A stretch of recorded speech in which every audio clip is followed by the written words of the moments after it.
श्रावण महीने की पंचमी के दिन देवाधिदेव महादेव पर चढ़ाई गई शमी पत्र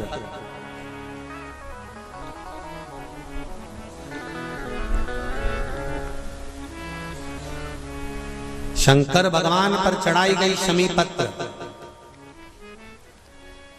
आस्तिक मुनि का नाम लेकर, कौन से मुनि? आस्तिक मुनि का नाम लेकर शमी पत्र को वापस उठाकर उसको अपने दरवाजे की चौखट पर कहीं पर भी या द्वार पर कहीं पर भी एक ओर रख देने पर घर के अंदर, बगीचे के अंदर सर्प प्रवेश नहीं करता। ध्यान रखिए, सर्प प्रवेश नहीं करेगा। शमी पत्र समर्पित करने पर उस शमी पत्र को आस्तिक मुनि का स्मरण करने, कौन से मुनि है? आस्तिक मुनि का स्मरण करने पर भीतर घर के अंदर बगीचे में सर्प भी प्रवेश नहीं। उस शमी पत्र में जया, विषहरा, शामली वारी, दौतली और देव, ये पांचों कन्याओं का भाव प्रकट हो जाता है और वो कन्याएं हमारे घर के द्वार की रक्षा करती हैं। तुम्हारे घर की बहन बेटी क्या करती है? तुम्हारे घर की बहन बेटियां क्या करती हैं? घर में बहन बेटी आती हैं तो बद्दुआ देकर नहीं जाती। घर में कन्याएं रहती हैं, बद्दुआ नहीं देती।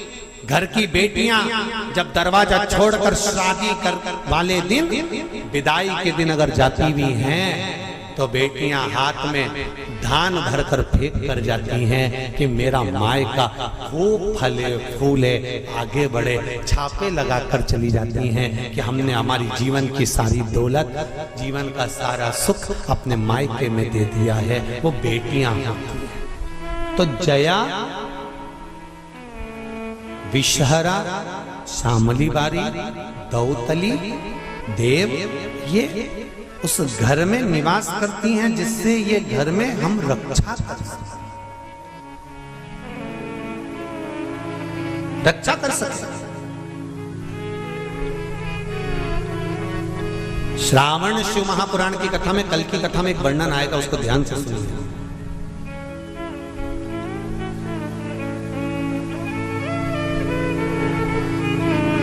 उदर, पेट, सारी बीमारियों का केंद्र बिंदु है। सारी बीमारियों का केंद्र बिंदु हमारा उदर। कहीं इसमें तकलीफ होती है, एसिडिटी बन जाती है, कोई बड़ी बड़ी बीमारियां इसी के माध्यम से, पेट के माध्यम, तो उसके लिए कल की कथा में श्रावण के महीने का बड़ा सुंदर भाव प्रकट होगा कि हमारे उदर से जुड़े हुए प्रॉब्लम, केवल एक तिथि और एक ही दिन शंकर भगवान पर जल चढ़ाकर उस जल का 3 बार आचमन करने पर ही उदर की बीमारी मिट जाती है। संपूर्ण भार पुरुष अपने ऊपर नहीं लेते, आधा भार धर्मपत्नी भी ग्रहण करती है। वो भार कैसे कम होता है? जरा ध्यान देना कथा पर। पति दुकान पर जाकर, नौकरी पर जाकर, व्यापार करने पर जो कमा कर लाता है उसका भार, जो कमा कर लाया उसके माध्यम से, धन से घर का थोड़ा भार कम हो जाता है। ये तो हुई कमाई से। अब शिव महापुराण की कथा कहती है कि पत्नी आधे भार को कैसे कम कर देते हैं? तो कहा धर्म पत्नी आधे भार को ऐसे कम कर देती है कि वो घर में रहकर बच्चों का देख रेख कर कर, आए हुए अतिथिगण का सम्मान कर कर, भजन कर कर, कीर्तन कर कर, पुण्य कर कर, सत्कर्म कर कर, मंत्र जाप कर कर, नाम जाप कर कर, जो भगवत स्मरण में डूब कर जितना पुण्य अर्जित करती है धर्मपत्नी, उसमें से आधा पुण्य अपने पति के खाते में देती चली जाती है उस भार को उठाने के लिए।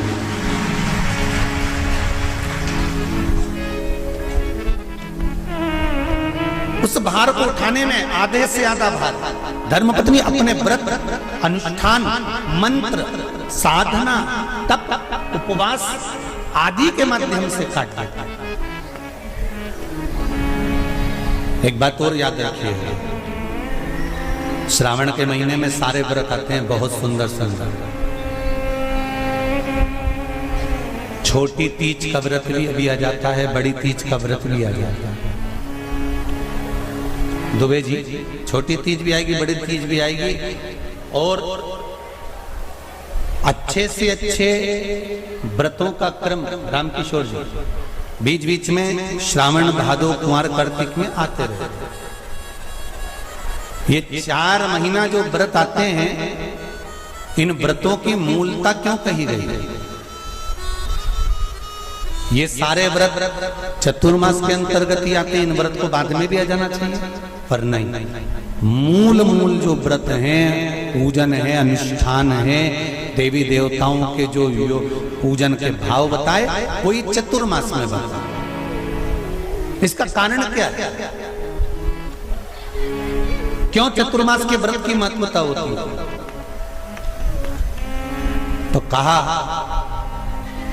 इस चातुर्मास के अंतर्गत स्त्री, नारी जो व्रत धारण करती है, हाथों में चूड़ा पहनना, पाँव में पायल पहनना, महावुर लगाना, मेहंदी लगाना, ये जितने छोटी तीज, बड़ी तीज और अन्य तीजों आएंगी, त्योहार आएंगे चतुर्मास में, माताएं हरतालिका तीज हुई, छोटी तीज, बड़ी तीज हुई, भादों के कोई व्रत हुए, अनुष्ठान हुए, छठ हुई, पूजन, जो भी माताएं पूजन करेंगी उसके अनुसार वो हाथों में, शरीर पर 16 श्रृंगार धारण करती हैं, बहुत सारे श्रृंगार धारण करती हैं, और श्रृंगार धारण करने के साथ साथ माताएं अखंड सौभाग्य की वस्तुएं भी इन 30 त्योहार पर दान करती हैं।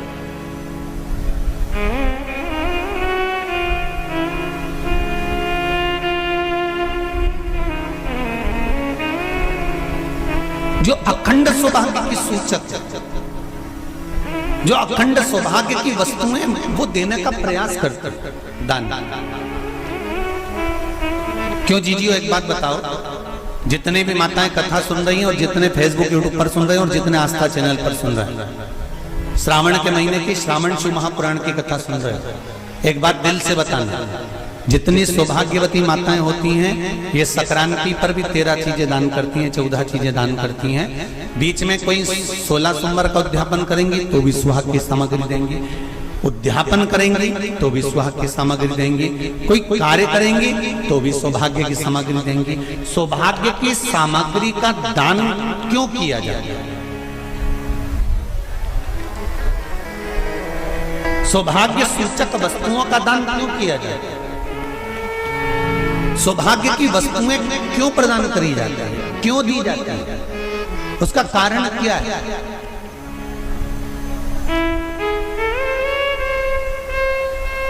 क्यों देते हैं? महाराज,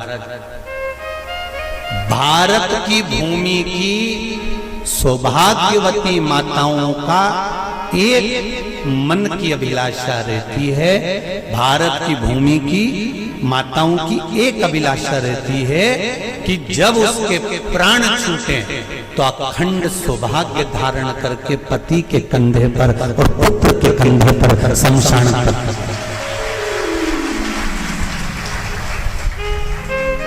ये भारत की भूमि की माताओं की सोच है, उनके मन का संकल्प, उनके मन का भाव। और विदेश की माताओं का क्या संकल्प होता है? महाराज, भारत का एक संत विदेश गया और भारत के संत जब विदेश गए तो वहां पर एक मां, एक स्त्री पति की कब्र के पास में बैठकर पंखा कर रही थी। भारत के संत को बड़ा दुख हुआ, देखो हमारे यहाँ की माताएं तो पति के साथ सती हो जाती हैं, हमारे भारत की भूमि की माताएं तो पति के साथ सती हो जाती हैं, पर ये तो विदेश की माताएं तो भारत की माता से भी बढ़कर है कि पति मर गया, कब्र के अंदर है, तो भी पंखा कर रही हैं। ये तो इनसे भी बड़ी है, भारत की माता से भी बड़ी, ये विदेश की माता। तो भारत के संत से रहा नहीं गया और भारत के संत ने जाकर पूछ लिया विदेश की माता से, माँ जी एक बात बताओ, हमारे यहाँ पति के साथ पत्नी सती हो जाती है, वो प्रथम गिनती में आती है, पर तुम तो उससे भी बड़ी हो कि पति मर गया उसके बाद भी उसकी कब्र को पंखा कर रही हो। इतने में विदेश की माता ने कहा, मैं पति को पंखा नहीं कर रही हूं, हमारे यहाँ नियम है जब तक पति की कब्र नहीं सूख जाए हम दूसरी शादी नहीं कर सकते, इसलिए पंखे से सुखा रहा।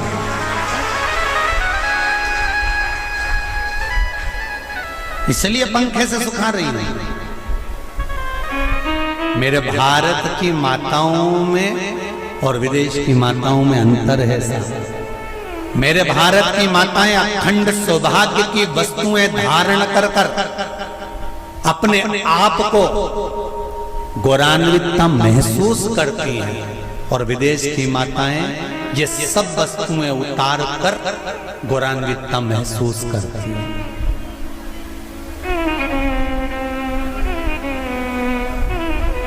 क्यों देते हैं चूड़ी का दान, क्यों देते हैं बिंदी का दान, क्यों देते हैं अखंड सौभाग्य का दान? किस महाराज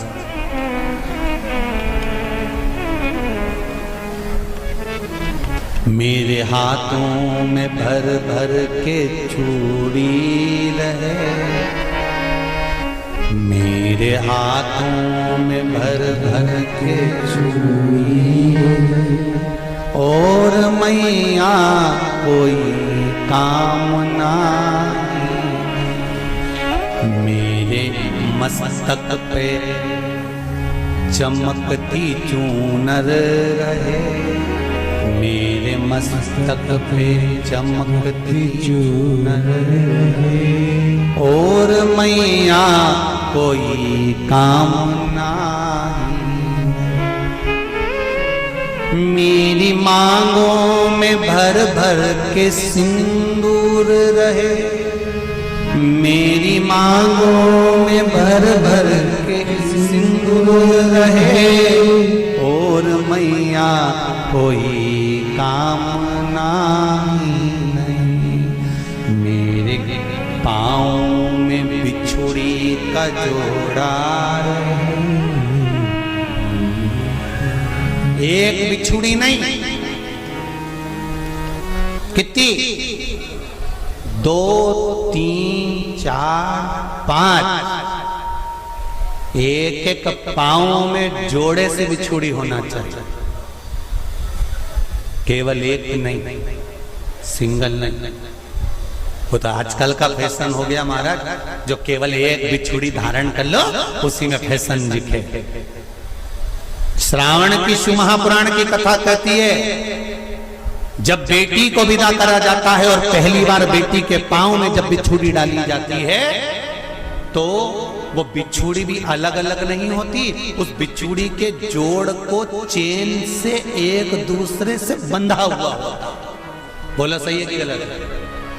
जितने आस्था चैनल पर कथा सुन रहे हैं, जितने फेसबुक पर सुन रहे हैं, यूट्यूब पर सुन रहे हैं, सुन लेना कि मेरे भारत की माताओं का जब पाणी ग्रहण संस्कार किसी बेटी का होता है, उसके पांव में जब पहली बार बिछुड़ा पिनाया जाता है, बिछुड़ी पिनाई जाती है, तो वो बिछुड़ी भी एक दूसरे से बंधी हुई होती है, चेन से बंधी हुई होती है। उसको अलग अलग वाली बिछुड़ी शादी के मंडप में नहीं पिनाई जाती। क्यों? जैसे ये बिछुड़ी एक दूसरे से पांव में बंधी हुई है, तुम्हारी जिंदगी अंतिम श्वास तक ऐसी ही बंधी की बंधी रहे, यही बनना चाहिए। वो तो अब माताओं ने थोड़ा सा फैशन चेंज कर दिया, अब पांव में ज्यादा बिछुड़ी नहीं पहनती, गड़ती है, चुभती है, एक बिछुड़ी धारण है। महाराज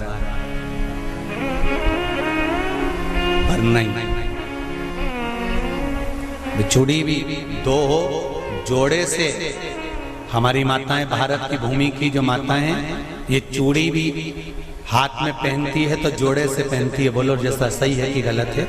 एक अकेली चूड़ी माताएं हाथ में धारण नहीं करती हैं, अगर भारत की भूमि की संस्कारित माताएं हैं और भारत की भूमि की सभ्यता और संस्कृति को जानती है तो अकेली चूड़ी नहीं, जोड़े की चूड़ी पहनेगी, 2 चूड़ा डालेगी, 4 डालेगी, 12 डालेगी, पर सिंगल नहीं, अकेले। और सरल भाषा में समझ लो, हमारे यहां ठेले पर लेने जाओ तो जो केले अपन खाते हैं वो भी सिंगल नहीं देते, उसको भी जोड़े से दिया जाता है। 2 दूं की, 12 दूं की, आधी दर्जन दूं की 1 दर्जन दूं। अब अंदाजा लगाइए, हमारे यहां देने का भी एक भाव है। श्रावण के महीने की शिव महापुराण की कथा, जिसका नाम है श्रावण शिव महापुराण की कथा, ये कहती है कि पार्वती जी ने और गंगा जी ने ये चतुर्मास में जितना सौभाग्य का दान दिया है, उनके बराबर दुनिया का कोई व्यक्ति इतना सौभाग्य का दान नहीं दे सकता जो माता गंगा और पार्वती दोनों दान दे रहे हैं।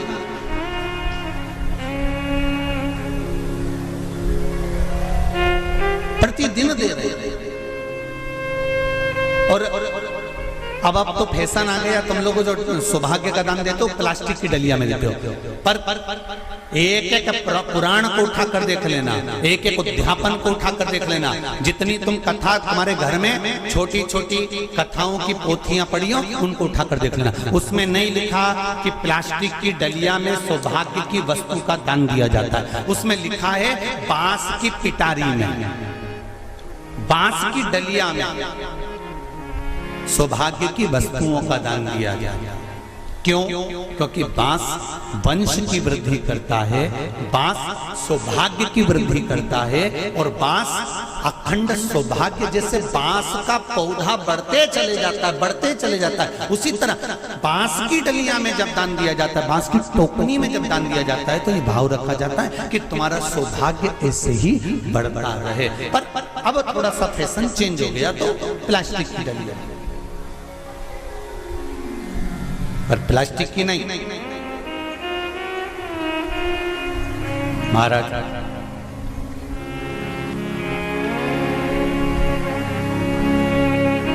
शिव तत्व की ओर चल शंभु शरणे पड़ी मांगू घड़ी रे घड़ी, दुख काटो दया करी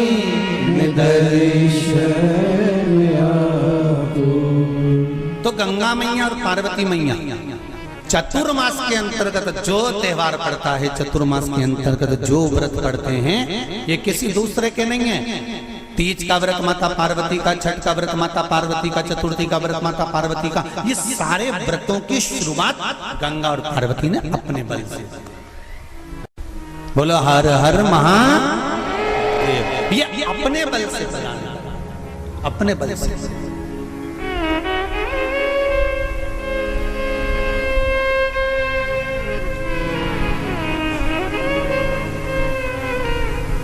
एक बार बाबा देवाधिदेव महादेव भगवान शंकर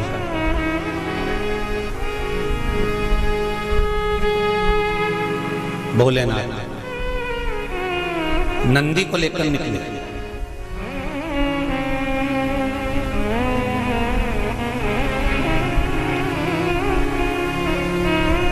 और नंदी को लेकर जब भोलेनाथ जी चले,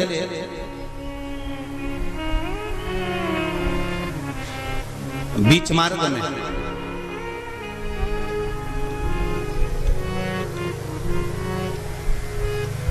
जिस चंचुला देवी का पति बिंदुक के प्राण छूटे थे, और जो चंचुला देवी माता पार्वती की सेवा में लगी हुई थी, वो चंचुला देवी का दर्शन भगवान शंकर को और शंकर भगवान का दर्शन चंचुला देवी को। अब देखिएगा जरा कथा पर विशेष ध्यान रखना। श्रावण महीने की शिव महापुराण की कथा कह रही है कि नारी का अखंड सौभाग्य कैसे रह सकता है।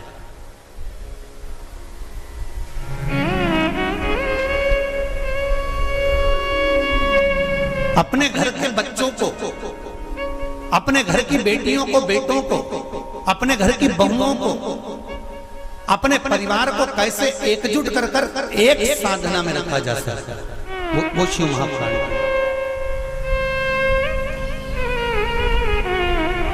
महाराज बीच में चंचुला देवी दिखी, नंदी पर बैठे बाबा भोलेनाथ चल चल चल, और आराम से देवाधिदेव महादेव जा रहे थे। नंदी अलमस्त होकर चल रहे थे, हाथ में बाबा के त्रिशूल त्रिपुंड, मस्तक पर भस्म रमाए हुए, जटा जूट बांधे हुए, मस्तक पर सुंदर चंद्रमा है, और गंगा की धार बहते बहते देवाधिदेव महादेव चंचुला के सामने आ गए। चंचुला वो जिसका पति बिंदु प्रेत योनि में पड़ा हुआ था, और बेदब्य था उस चंचुला ने धारण कर कर रखी थी, उसका पति जीवित नहीं था।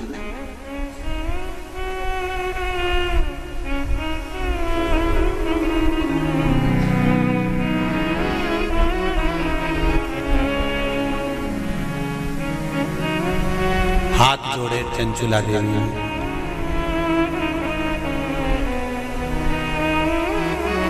और निवेदन करा, महाराज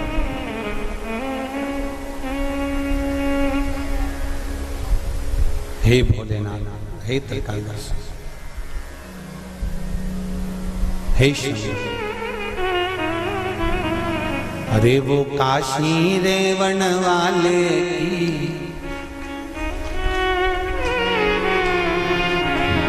वो उज्जैन रहने वाले की जय होना चाहिए, जय होना चाहिए। ओ काशी रहने वाले की, ओ उज्जैन रहने वाले की जय होना चाहिए, जय होना चाहिए। घर घर में भोले बाबा की, घर घर में शंभो बाबा की जय होना चाहिए, जय होना चाहिए। घर घर में भोले बाबा की जय, शंभो बाबा की जय होना चाहिए, जय होना चाहिए। घर घर में भोले बाबा की, घर घर में शंभो बाबा की जय होना चाहिए, जय होना चाहिए। घर घर में भोले बाबा की, घर घर में शंभो बाबा की जय होना चाहिए, जय होना चाहिए। बड़े आनंद में दोनों हाथों से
भक्तों का उद्धार किया, भस्मा को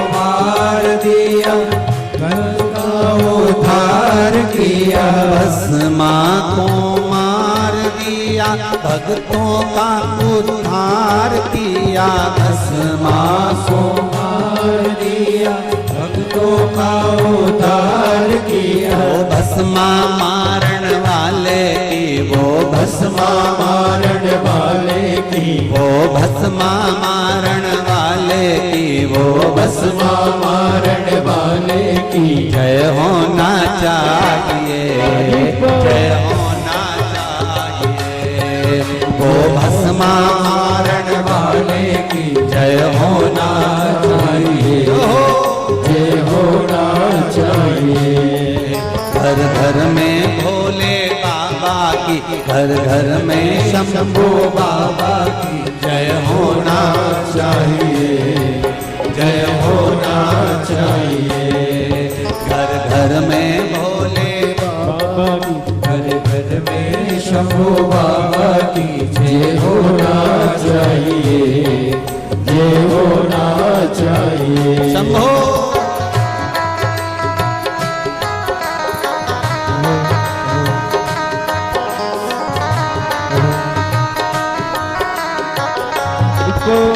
हरि बोल।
भक्तों का उद्धार किया, तारका को मार दिया, भक्तों का उद्धार किया। तारका को मार दिया, भक्तों का उद्धार किया। तारका को मार दिया, भक्तों का उद्धार किया। तारका मारन वाले की, वो तारका मारन वाले की, वो तारका मारन वाले की, वो तारका मारन वाले की जय होना चाहिए, जय होना चाहिए, जय होना चाहिए, जय होना चाहिए, जय होना चाहिए, जय होना चाहिए, जय होना चाहिए, जय होना चाहिए। घर घर में भोले बाबा की, घर घर में भोले बाबा की, घर घर में शंभू बाबा की, घर घर में शंभू बाबा की जय होना चाहिए, जय होना चाहिए, जय होना चाहिए, जय होना चाहिए, ओ जय होना चाहिए, जय होना चाहिए, जय होना चाहिए, जय होना चाहिए, जय होना चाहिए, जय होना चाहिए, जय होना चाहिए, जय होना चाहिए। आरती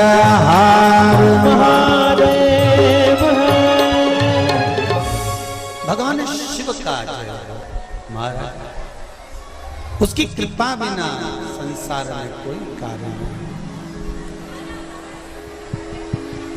मूल मंत्र का स्मरण करेंगे। बाबा देवाधिदेव महादेव से प्रार्थना करेंगे कि हे भोले बाबा, हे शंभु बाबा, हे कैलाशी, हे अविनाशी, हे ओघड़दाना, हमारे मन की मनोरथ को पूर्ण करें। श्री शिवाय नमस्तुभ्यं, श्री शिवाय नमस्तुभ्यं, श्री शिवाय नमस्तुभ्यं, श्री शिवाय नमस्तुभ्यं, श्री शिवाय नमस्तुभ्यं। शिव महापुराण का ये मूल मंत्र है। शंकर भगवान की पुराण तुम्हारे सम्मुख में है। भले आस्था चैनल पर कथा सुन रहे हो, फेसबुक यूट्यूब पर सुन रहे हो, चाहे एक वरेश्वर बाबा की पावन धरा पर ऑनलाइन शिव महापुराण की कथा को श्रवण कर, जहां बैठकर सुन रहे हो वहां दिल से बाबा से अपने मन की बात इस मंत्र को बोलने के बाद अवश्य कह लेना चाहिए। उससे विनती अवश्य करना चाहिए। तेरा ही दिया मैंने खाया पिया है, तेरा शुक्रिया है, तेरा शुक्रिया है। दिल से कहो, हम तेरे भरोसे पर कथा सुन रहे हैं, हम तेरे सहारे सुन रहे हैं और तुझे साधना है। और ये साधता भी वही है, कोई दूसरा नहीं साध सकता। महाराज तलवार के घाव को सुई पर निकाल देता है वो मेरा शंकर ही हो सकता है, इसके सिवाय कोई दूसरा नहीं।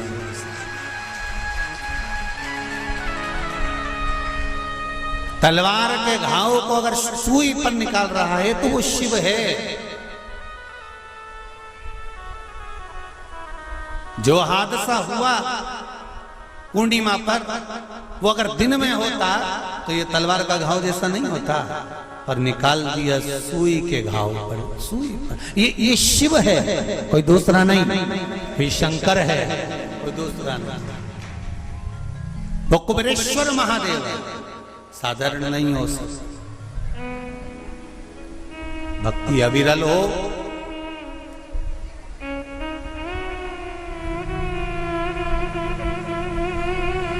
चारों तरफ लोगों ने कह दिया, कोई कहे 50 चले गए, कोई के 20 चले गए, कोई के 40 चले गए, कोई के ऐसा हो गया, कोई कहे वैसा हो गया। पर प्रकृति के आगे कुछ नहीं। कब कोरोना महामारी आकर चली जाती है, कब हवा तूफान आकर चले जाता है, किसी को नहीं। ये तो शिव है जो सादा चंचुला।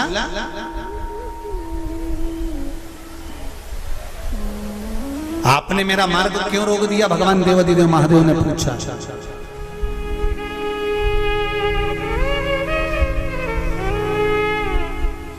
आपने मेरा मार्ग क्यों रोका है? इस मार्ग को रोकने का कारण क्या है? किस लिए रोका है? चंचुला देवी की आंख में जल भरा हुआ था।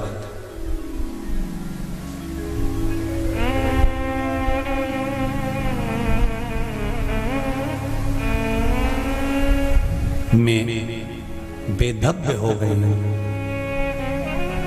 चंचुला देवी कहती हैं, मेरे पति के धाम को मुझे वापस जाना है।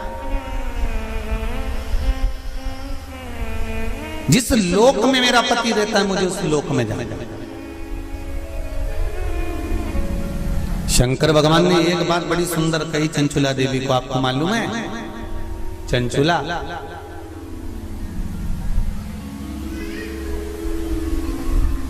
देवता भी वैकुंठ में बैठकर सुखी नहीं है। देवता कहते हैं कि मेरे भोले के पास कैलाश धाम पर मुझे जाना है और मेरे शंकर के पास मुझे रहना है। और तुम कहती हो कि प्राण त्यागने के बाद मुझे पति के धाम को जाना है। चंचुला जी कहती हैं, प्रभु मैंने भी कोई ऐसा पुण्य का कार्य तो नहीं करा कि मैं वैकुंठ जाऊं। तो इससे अच्छा है मेरा पति जो चोरी करता था, छल करता था, बेईमानी करता था, कपट करता था, प्रपंच करता था, और वो जिस जगह पर है, बोले वो नरक में है, कहां है, मैं तो उसके पास में जाना चाहता हूं। शंकर भगवान ने कहा कि चंचुला तुम मृत्यु लोक में आई हो और पृथ्वी पर आने पर तुम्हारा पति प्रेत योनि में पड़ चुका है, तो क्या तुम प्रेत योनि में जाना पसंद करोगे? ध्यान देना रे भाई, अगर कोई भूत बन गया, प्रेत बन गया, तो तुम भी भूत प्रेत बनना पसंद करोगे क्या? अरे बोलो तो जम के, नहीं ना। तुम क्या करना पसंद करोगे कि अगर कोई भूल से भी भूत बन गया है, प्रेत बन गया है, शिव महापुराण की कथा कहती है अगर बिंदु का प्रेत योनि में चला गया है, तो तुम्हारा फर्ज है अगर परिवार का कोई सदस्य अगर प्रेत योनि में पड़ा हुआ है तो उस प्रेत योनि से मुक्त कराकर परमात्मा के चरणों में जाकर रख देना, ये परिवार के सदस्य का कर्तव्य बनता है। इसलिए चंचुला देवी, तुम्हारा पति प्रेत योनि में है, तुम प्रेत योनि में जाने का विचार मत करो। चंचुला देवी, तुम तो एक काम करो कि वो पति प्रेत योनि से छूट जाए, उसके लिए क्या करा जाए वो विचार करा जाए। जैसे श्रीमद् भागवत कथा में आता है, आत्मदेव नाम का ब्राह्मण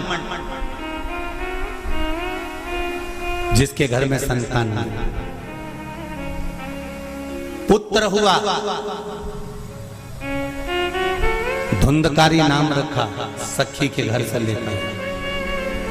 धुंधकारी के प्राण छूटे, प्रेत योनि में चले गया। गौकर्ण को मालूम पड़ा कि मेरा भाई प्रेत योनि में पहुंच गया है, तो गौकर्ण ने तर्पण आदि क्रिया करना प्रारंभ करी, भजन करना प्रारंभ करा, कीर्तन करना प्रारंभ करा, स्मरण करना प्रारंभ करा, मंत्र जाप करना प्रारंभ करा। और गौकर्ण ने उस मंत्र जाप के बल पर, उस भागवत कथा के बल पर, भगवान के बल पर, भगवत भजन के बल पर अपने भाई को प्रेत योनि से मुक्त करा दिया। एक बात आपको पहले भी कथा में कही है, आज फिर कह रहा है। शिव महापुराण की कथा सुनकर जो जहां से निकल कर जाता है, उस जगह पर जितनी जीवात्माएं कहीं एक्सीडेंट में, कहीं गर्भ में, कहीं कैसे ना कैसे शांत हो जाती हैं, वो जीवात्माओं पर हमारे शरीर की तरंग जब लगती है, जो कथा सुनकर जाता है, उसके शरीर की मात्र जो हवा लगती है, छूकर जाने वाली हवा, उसके द्वारा भी कोई प्रेत योनि में पड़ा हुआ होता है तो उसकी भी मुक्ति हो जाती है। ऐसी शिव महापुराण, उसका भी मोक्ष हो जाता है। इसलिए ऋण मुक्तेश्वर महादेव मंदिर उज्जैनी में लिखा हुआ है कि शिव महापुराण एक पीढ़ी को या 7 पीढ़ी को नहीं तारती। शिव महापुराण की कथा 71 पीढ़ी को तार देती है। वो शंकर की पावन कथा है, ये साधन नहीं। शिव महापुराण की कथा सुनकर जाते जाते जाते जाते जिस मार्ग में जितने जीव हैं उनका कल्याण।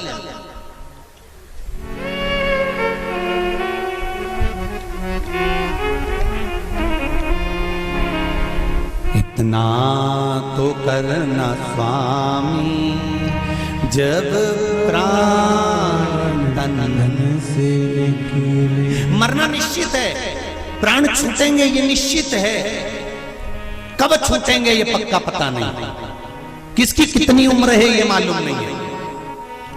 तो एक काम तो कर सकते हैं, भगवान से प्रार्थना तो कर सकते हैं कि बाबा ऐसी कृपा करना, ऐसी दया करना, मेरी ऐसी बुद्धि करना कि तेरा भजन करते हुए, तेरा दर्शन करते हुए, तेरा कीर्तन करते हुए, तेरा मंत्र जाप करते हुए मेरे प्राण छूट जाए। इतना तो करना स्वामी जब प्राण मन से निकले, गोविंद नाम लेकर जब प्राण मन से निकले। भगवान से इतनी प्रार्थना जरूर करना कि तेरे भजन करते करते, तेरा स्मरण करते करते, तेरा मंत्र जाप करते करते, तेरा कीर्तन करते करते, तेरी कथा श्रवण करते करते, दान पुण्य सत्कर्म करते करते, तीर्थ आदि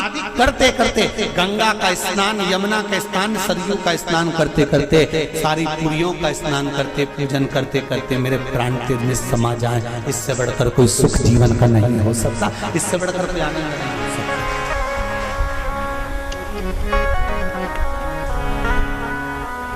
पलंग पे मत पटक जाते भोलेनाथ, कोई शरीर में ऐसा रोग मत दे देना कि बार बार बार बार बार बार शरीर को फाड़ा जा रहा है, काटा जा रहा है, बार बार। ये निकालो, जांच के लिए मुंबई पहुंचाओ, ये निकालो, जांच के लिए दिल्ली पहुंचाओ, ये निकालो, जांच के लिए पूना पहुंचाओ, जांच के लिए चेन्नई पहुंचाओ। ऐसा शरीर मत कर देना कि शरीर को काट काट काट काट और पलंग पर पड़ा हुआ है, सड़ रहा है और जा नहीं रहा।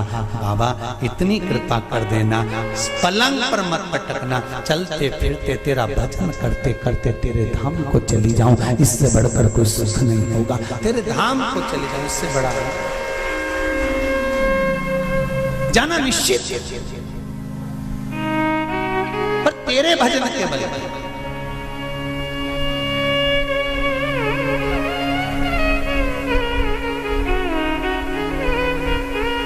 महाराज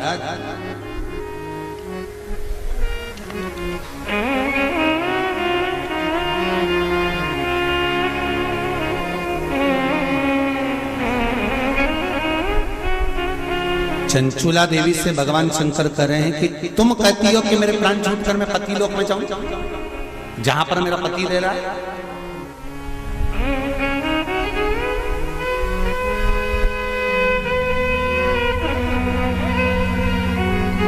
फिर ध्यान दो, इसको और सरल तरीके से समझ लो।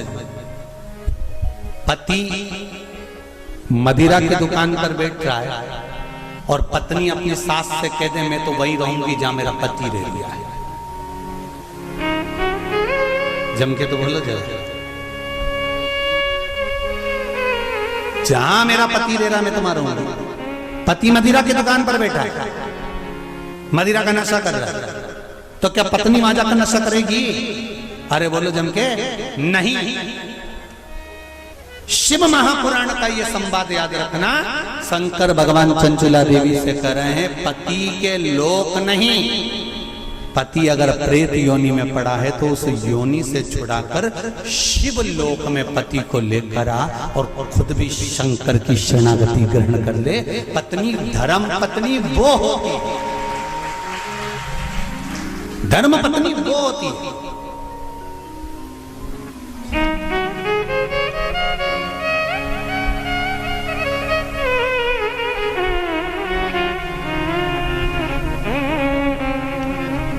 नहीं,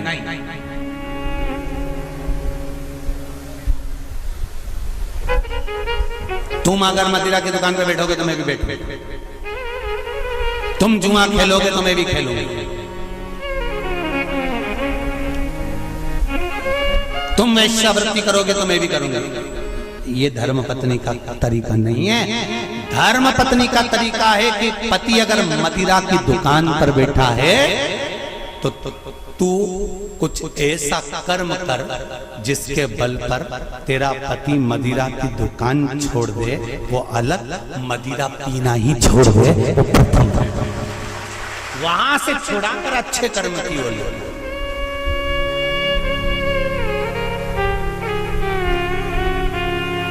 ये दुबे जी भी बैठे हैं कथा में और ये बोरबन जी भी बैठे होंगे महाराज, और ये सत्यता की बात कर रहे हैं हम दुबे जी को भी और रामकिशोर जी। तुमसे ज्यादा कथा करवाने का भाव तुम्हारी धर्म पत्नियों ने ही प्रेरित करा होगा, ये निश्चित है। ये हम ये भाव से, क्योंकि पति को सतमार्ग तक लेकर जाना, पति को सतमार्ग की ओर प्रेरित करना, और आज भी कमी नहीं है। सावन का महीना चल रहा है, आज भी जितने लोग आस्था चैनल पर कथा सुन रहे हैं, फेसबुक यूट्यूब पर कथा सुन रहे हैं, मेरा विश्वास कहता है कि घर की माताएं, घर की धर्म पत्नियां अपने पति से एक बार तो कहती होंगी, सुनो जी सावन का महीना चल रहा है, आज अपनी छुट्टी है, एक काम करते हैं 2 लोटा पानी लेते हैं और ले जाकर समर्पित कर देते हैं। सुनो आज छुट्टी है, एक बेलपत्र बाबा को चढ़ा देते हैं। आज छुट्टी है, एक काम करते हैं, हो सकता है सोमवार के दिन हमको ऑफिस जाना पड़े, हो सकता है सोमवार के दिन हमारा वर्किंग डे रहे, इसलिए काम करते हैं रविवार आ रहा है, शनिवार आ रहा है, कोई छुट्टी का दिन आ रहा है, अपन एक काम करते हैं शंकर का अभिषेक करवा लेते हैं। किसी ब्राह्मण को घर में बुलाएं, शिव जी का अनुष्ठान करवा लें, शंकर का अभिषेक करवा लें, पूजन करवा लेते हैं। एक काम करते हैं, चलो अपन शिव के धाम चलते हैं। ये धर्म पत्नी अपने पति को प्रेरणा देकर कहीं ना कहीं सतमार्ग की ओर जोड़ देती है, उसको धर्म पत्नी कहते हैं। वो तो कहीं कहीं की ऐसी जगदम्बा होती है,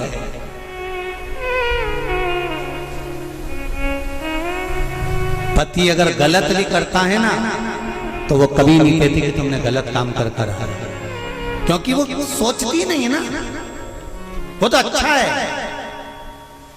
मेरे माता पिता ने शादी कर दी तुम्हारे साथ, तुम मदिरा की दुकान पर बैठ रहे हो कि वेश्यावृत्ति कर रहे हो कि मांसाहार कर रहे हो कि क्या कर रहे हो, उसको कोई मतलब नहीं, वो तो लगी,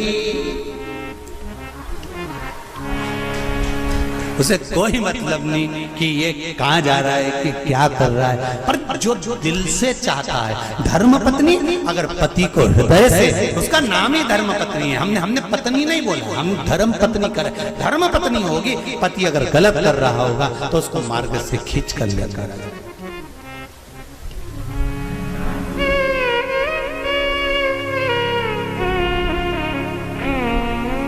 अब देखिए कितना सुंदर संवाद। चौसर खेल रहे थे पांडव चौसर खेल रहे थे।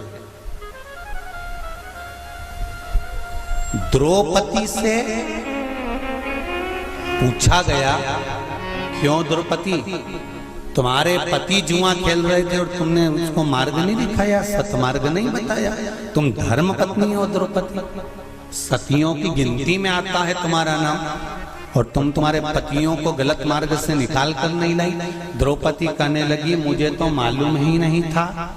पहली बात तो ये कि मैं अंदर केश सुलझा रही थी, जब मेरे केश पकड़ कर खींच कर लाया गया और भरी सभा में लाकर खड़ा करा गया, तब मुझे मालूम पड़ा कि मेरे पति चौसर खेल रहे हैं, जुआ खेल रहे हैं, और मैंने हाथ जोड़कर निवेदन करा, तुम ये क्या कर रहे हो, तुम ये क्या कर रहे हो। आज भी नियम है महाराज, कोई मदिरा पान में डूबा है, कोई वेश्यावृत्ति में डूबा है, कोई मांसाहार में डूबा है, कोई गलत काम में जुए आदि में डूबा हुआ है, तुम छुड़ा कर रह गए कि मत जा, मत कर, तुम छुड़ा कर रह गए। तो शिव महापुराण का एक बड़ा सुंदर भाव वर्णन करा गया हमारा, बड़ा सुंदर महाराज। शमी के 5 पत्ते, बेलपत्री के 5 पत्ते, बेर के 5 पत्ते, क्या क्या चीज है जरा जम के बोलो। शमी के 5 पत्ते, बेर के 5 पत्ते और बेलपत्री के 5 पत्ते। महाराज श्रावण महीने की दोनों अष्टमियों में से कोई भी अष्टमी, ये भी जरूरी नहीं है कि सोमवार की ही अष्टमी थी, श्रावण महीने की दोनों अष्टमियों में से कोई भी अष्टमी को बेर के पत्ते पर लाल चंदन, बेलपत्री के पत्ते पर पीला चंदन शमी के पत्र पर केवल कोई चंदन लगाने की जरूरत नहीं, सादा केवल एकदम कुछ भी उसमें लगाकर नहीं, सिंपल। पहले लाल चंदन वाले पत्ते, फिर बेलपत्री के पत्ते, फिर शमी के पत्ते शिवलिंग के ऊपर समर्पित कर कर उसको उठाकर वापस लाकर बेलपत्री के पेड़ के नीचे ही 1 लोटा जल समर्पित कर कर पहले पत्ते चढ़ा देंगे, फिर लोटा भर जल समर्पित कर देंगे। उसी चढ़े हुए पत्तों में से 5 बेलपत्र को लेकर अपने घर आ जावे और अवधूतेश्वर महादेव, कौन से महादेव? अवधूतेश्वर महादेव। ये अवधूतेश्वर महादेव कौन से हैं? आपको कथा में कई बार वर्णन करा गया है। शंकर भगवान को क्रोध आया, ब्रह्मा जी ने क्रोध को लिया, समुद्र में डाला। उस रूप को क्रोध का एक रूप था, क्योंकि जो मदिरा पान करने वाले होते हैं, व्यसन करने वाले होते हैं, गलत काम करने वाले होते हैं, इनको सुधार करे जा। जितना तुम समझाओगे ये उतना आग बबूला होंगे। तुम बच्चों से कहोगे गलत लड़के के साथ रह रहा मत रहे, तो और ज्यादा क्रोध करेगा, और चिड़चिड़ करेगा, और अपशब्द कहेगा। तो ये क्रोध को संयमित कर देगा। अवधूतेश्वर महादेव, अवधूतेश्वर महादेव का स्मरण कर 5 पत्तों को लेकर आइए। कुछ समय बाद जैसा जैसा समय की अनुकूलता मिले, आप किसी मदिरा का पान करने वाले या किसी व्यक्ति को वो पत्ते दोगे या प्रसाद के रूप में दो तो अच्छी बात है, नहीं तो उस पत्ते का थोड़ा थोड़ा भाग भी प्रतिदिन मात्र 21 दिन तक अगर थोड़ा थोड़ा भाग भी दे दिया जाए तो धीरे धीरे धीरे धीरे मदिरा पान, व्यसन, गलत आदतें छूटना प्रारंभ हो जाती है और वो शंकर की शरणागति ग्रहण करते हैं। महाराज शिव अर्चना, ये तो अभी अभी लोगों की थोड़ी सी सोच गलत हो गई। ये दुनिया के लोगों को ये तो मालूम नहीं है भगवान शंकर के लिए। हाँ, शंकर भगवान के पास में भांग रहती है, शंकर भगवान के पास में भांग रखी हुई होती है। शंकर भगवान का भांग का श्रृंगार होता है, क्योंकि उसको बूटी के रूप में, औषधि के रूप में लिया जाए। पर कोई कहे कि शंकर भगवान भांग का नशा करते हैं, तो ये संसार के लोगों को समझा देना कि शिव भांग का नशा, मेरा भोलेनाथ भांग का नशा नहीं करते, शिव नशा नहीं।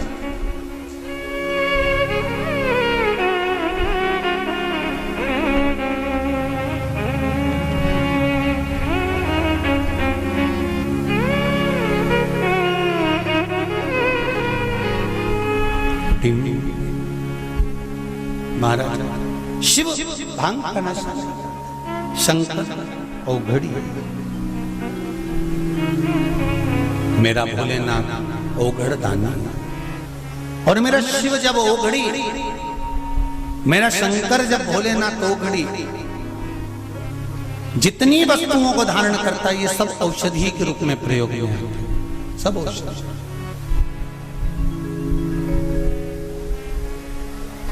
महाराज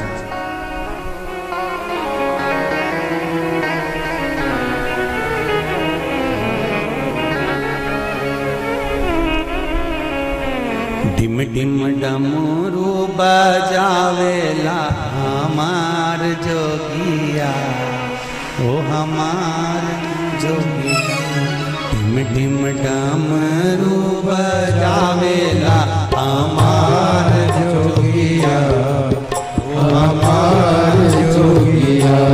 डिम डिम डमरू बजावेला हमार जोगिया, ओ हमार जोगिया। डिम डिम डमरू बजावेला हमार जोगिया, हमार जोगिया। आओ से प्रेम से दोनों हाथों से डिम डिम डमरू बजावेला हमार जोगिया, ओ हमार जोगिया। डिम डिम डमरू बजावेला हमार जोगिया, हमार जोगिया।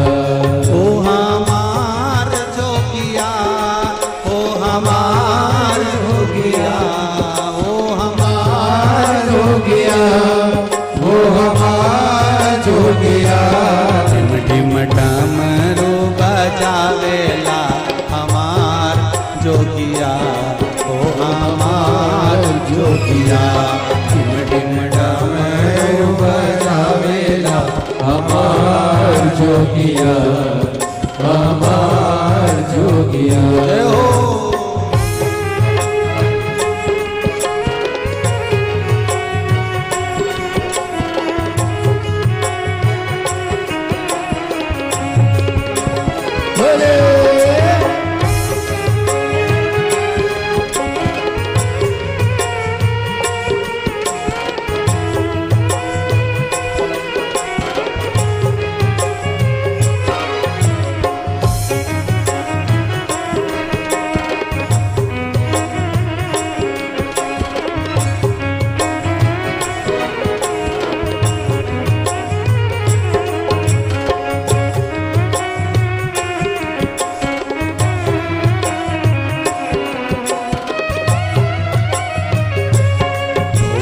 खाते निश दिन भांग रहते पार्वती के संग बोले खाते निस दिन भांग रहते पार्वती के संग बोले खाते निश दिन भंग रहते पार्वती के संग बोले खाते निस दिन भांग रहते पार्वती के संग बोले खाते निश दिन भंग रहते पार्वती के संग बोले खाते निस दिन भांग रहते पार्वती के संग भंग में भस्म रमावे लारे हमार जोगिया ओ हमार जोगिया अंग में भस्म रमावेला हमार जोगिया हमार जोगिया ढिम ढिम डमरू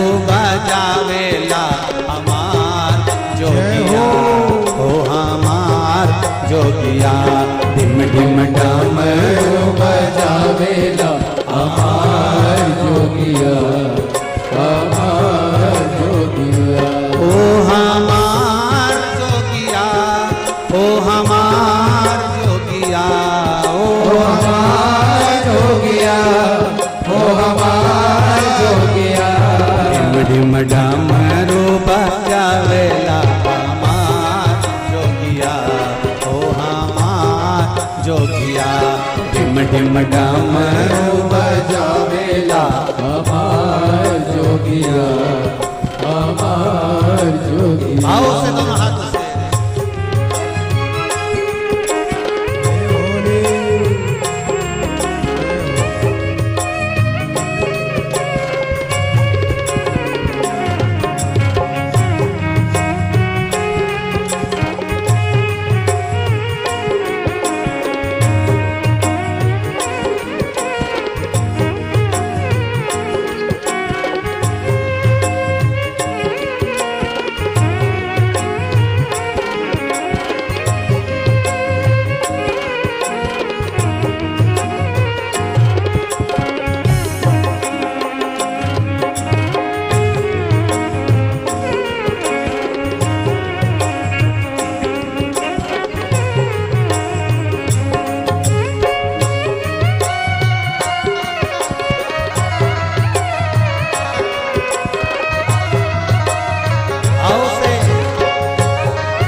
बेल की सवारी चंदा सोहे लारी लारी बसा बेल की सवारी चंदा सोहे लारी लारी बसा बेल की सवारी चंदा सोहे लारी लारी बसा बेल की सवारी चंदा सोहे लारी लारी बसा बेल की सवारी चंदा सोहे लारी लारी बसा बेला की सवारी चंदा सोहे लारी लारी धार गंगा के बहावेला हमार जोगिला ओ हमार जोगिला धारा गंगा की बहावेला हमार जोगिया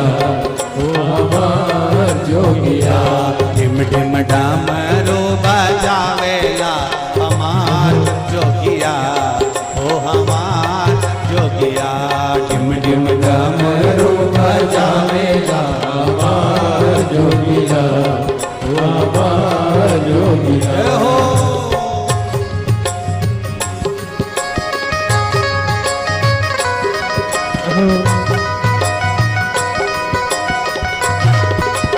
जय हो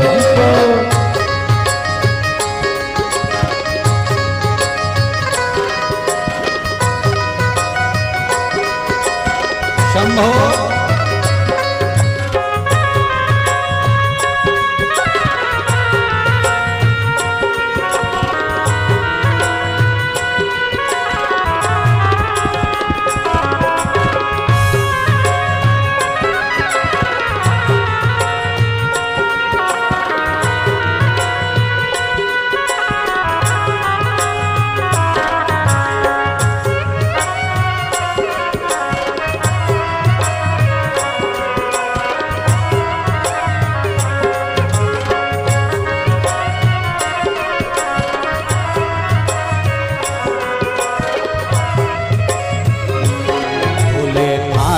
निज दिन भंग रहते पार्वती के संग बोले खाते निस दिन भंग रहते पार्वती के संग बोले खाते निज दिन भंग रहते पार्वती के संग बोले खाते निस दिन भंग रहते पार्वती के संग अंग भस मीरा वाले हमार जोगिया हो हमार जोगिया अंग भस मीरा मावेला हमार जोगिया हमार जोगिया ढिम ढिम डमरू बजावेला हमार जोगिया हो हमार जोगिया ढिम ढिम डमरू बजावेला हमार जोगिया हमार जोगिया ढिम ढिम डमरू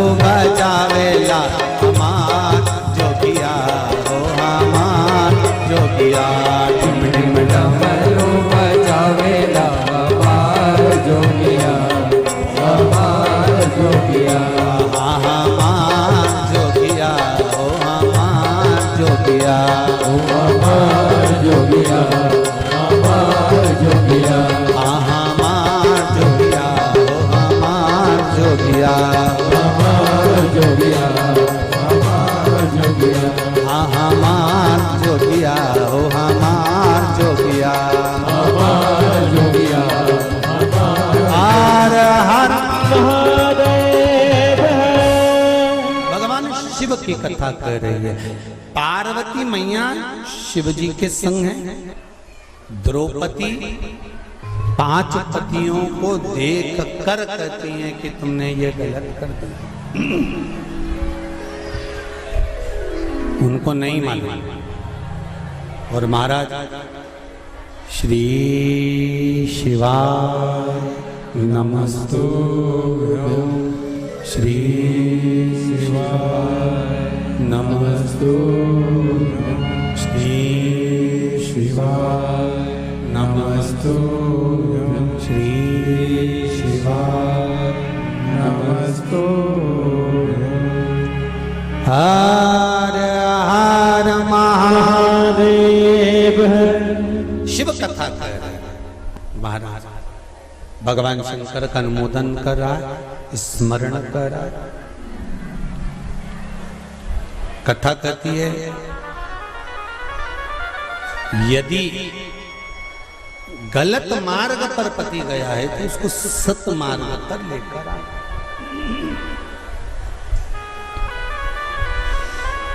सत मार्ग की ओर लाने का प्रयास कर। चंचुला देवी,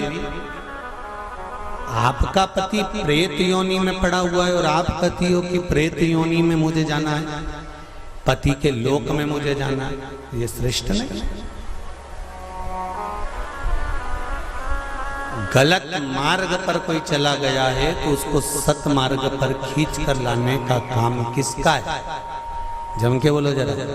धर्म पत्नी का है कि अगर पति गलत मार्ग पर चले गया तो उसको खींच कर लिया।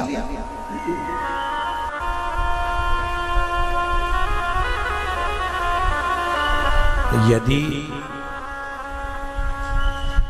पति गलत काम कर रहा है और पत्नी सोचे कि अब तो मैं भी गलत काम करूंगी, तो इसमें श्रेष्ठता नहीं, उसमें श्रेष्ठता नहीं होना चाहिए।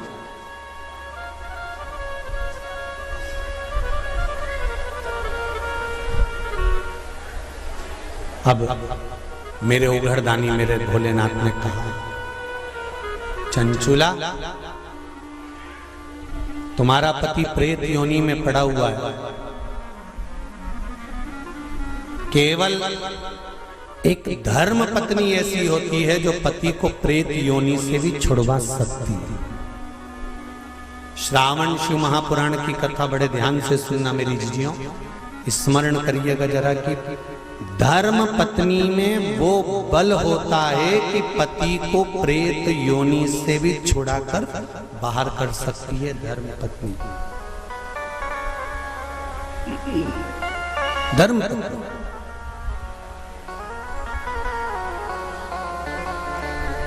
अब चंचुला देवी ने पूछा, मैं क्या करूं?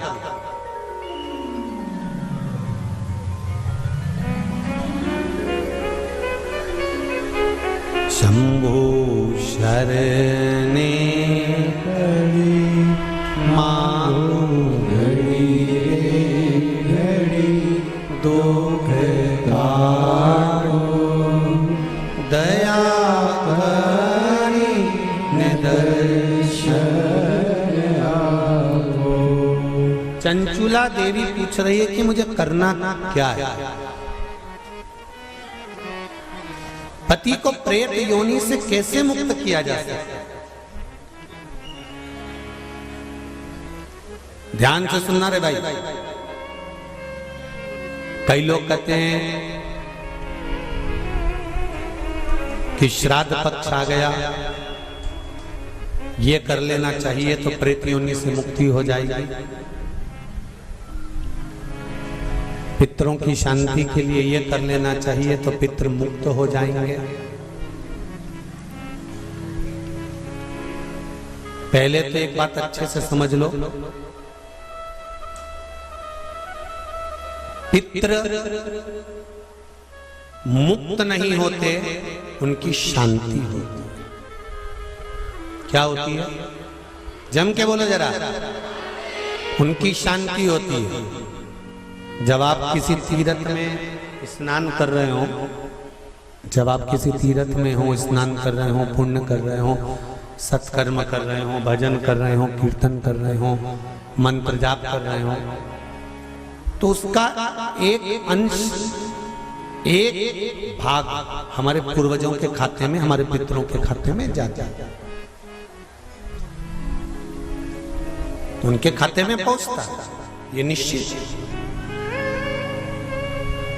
आपने किसी ब्राह्मण को भोजन कराया,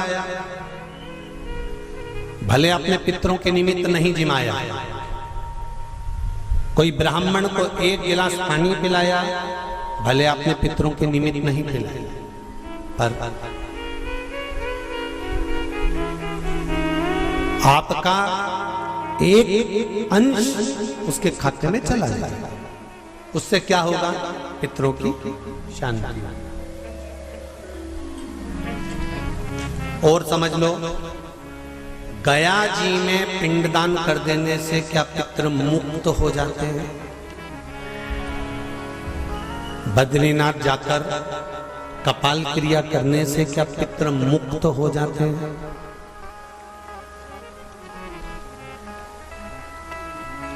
भाई,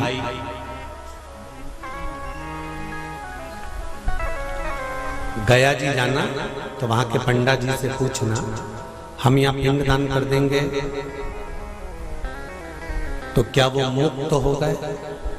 पंडा जी कहेंगे, आप अपने पूर्वजों को गया का पिंड देकर, उनका पिंडदान कर कर आप उनको भगवान विष्णु के चरणारविंद में छोड़ गए, पर आप घर जाना तो घर पर जब जब श्राद्ध पक्ष आए तब ब्राह्मण को भोजन जरूर करो। भले तुम भूख मत देना, कौवे का मत निकालना, पर एक काम जरूर करना कि ब्राह्मण भोज कराना। उससे क्या होगा, 16 श्राद्ध में जब हमारे पितरों को, हमारे पूर्वजों को पितृलोक से छोड़ा जाता है, तो वो सबसे पहले जिस घर में रहे होते हैं, जहां उनका पिंड घर में दिया होता है, जहां रहे होते हैं, सबसे पहले वो वहां आते हैं, सबसे पहले वहां आएंगे। और अगर तुमने उनकी तिथि पर, उनके वार पर अगर आपने भोजन करा दिया है, तो उनकी मुक्तता नहीं, उनकी शांति हो जाती है।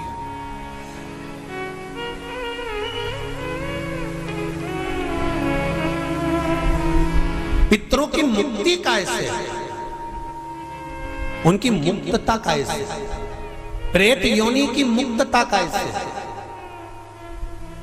तो कहा जैसे भगवान का नाम लेने वाला व्यक्ति दूसरा जन्म नहीं पाता, उसी तरह भगवान का जो भजन करते हैं, कीर्तन करते हैं, मंत्र जाप करते हैं, या शिव महापुराण की कथा, राम कथा, भागवत कथा, विष्णु पुराण आदि जितनी भी पुराण हम श्रवण करते हैं, हमारे श्रवण करने का एक भाग हमारे पितरों के खाते में जाता है, तो उस कथा के फल से उनकी मुक्ति हो जाती है, उनकी कथा के फल से मुक्तता। प्रेत योनि से मुक्त हो गया धुंधकारी, बिंदुक प्रेत योनि से मुक्त हो गया। काय से हुआ? शंकर का स्मरण, शिव महापुराण की कथा का रस तत्व ग्रहण करना, राम कथा, भागवत कथा का मात्र स्मरण करना, उससे मुक्त।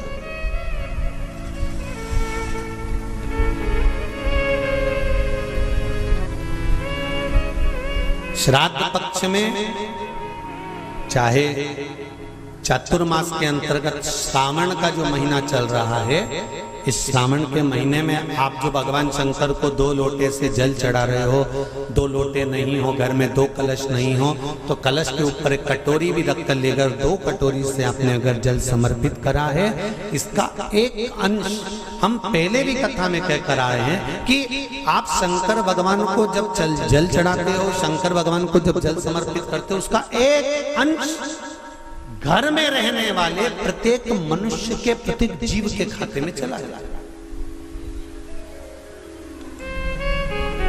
सारी समस्या का हल, जम के बोलो जरा, 1 लोटा जल, ये सारी समस्या का।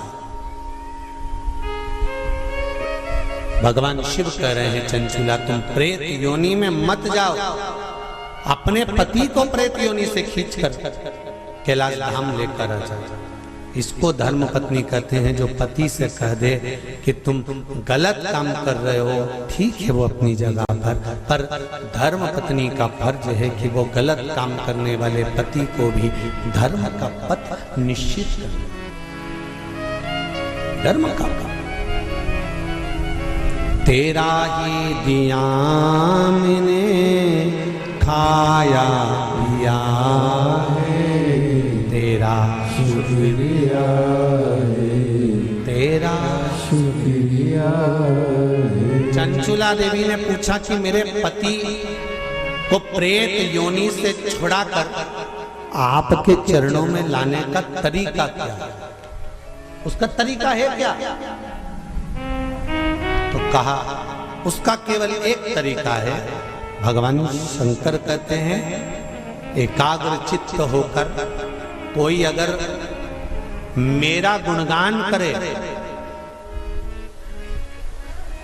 शिव कह रहे हैं चंचुला देवी, शंकर का मात्र गुणगान करने वाला, शिव महापुराण की कथा को मात्र श्रवण करने पर तेरे पति प्रेत योनि से छूट जाएगा।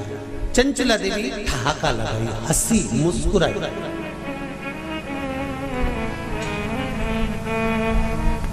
हंसी चंचुला देवी।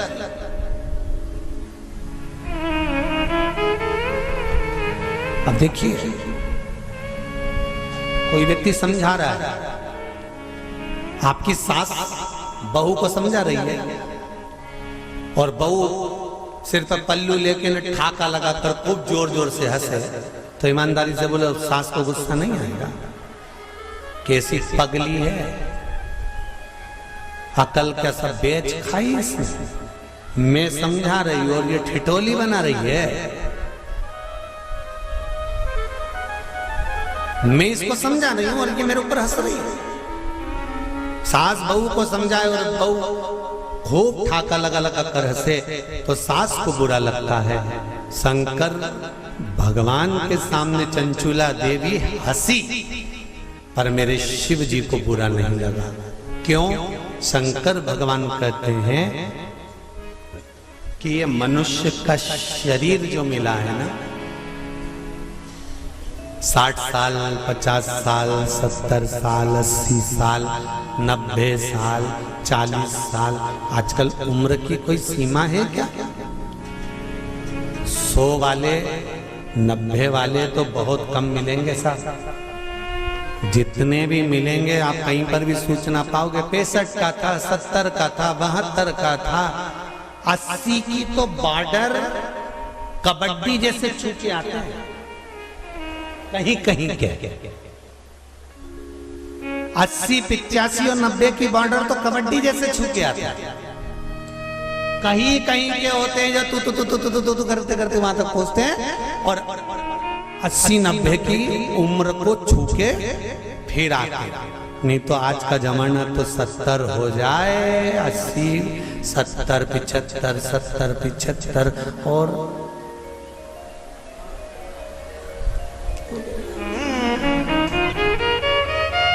और बीच में कोरोना जैसा आ गया तो फिर तो 75 भी जाने दे। 35 40 42 45 और अभी भी देखो, आप देखिएगा जो कोरोना महामारी में जो बुढ़े बुढ़े लोग हैं ना, कई बुजुर्ग लोग आज भी सेफ हैं और उन्हीं के पड़ोस में रहने वाला कोई 33 साल का, कोई 40 साल का, कोई 45 साल का, कोई 50 साल का, उन्हीं के पड़ोस में रहने। और कई कई बूढ़ी बूढ़ी माताएं तो आज भी कह देती हैं, भगवान हमको उठा देता, इनको बेचारे को बचा देता। भगवान भी मन में सोच रहे डोकरी को कौन ले जाए। अरे भाई, हंसते हंसते मृत्यु भी उसकी आती है जो शंकर का उपासक होता है, भगवान का भजन करने वाला। हंसते हंसते मृत्यु भी उसी की आती है जो शिव का उपासक है। नहीं तो इंजेक्शन बॉटल और शरीर सड़ रहा है, पड़ा है। बउओं ने 4 बार गोबर लीप के गीता जी सुना के नीचे सुला दिया, 3 बार गंगा जल भी पिला दिया, पर डोकरी फिर बोली चाय लिया, फिर तो पीते से उसका कर तो फिर उठते बैठे।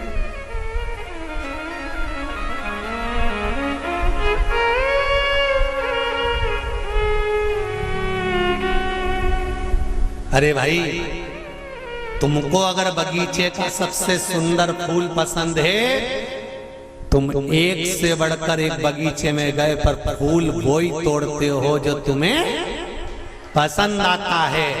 मेरा महादेव संसार में से उसी को उठाता है जो महादेव को पसंद आता है। ये शिव है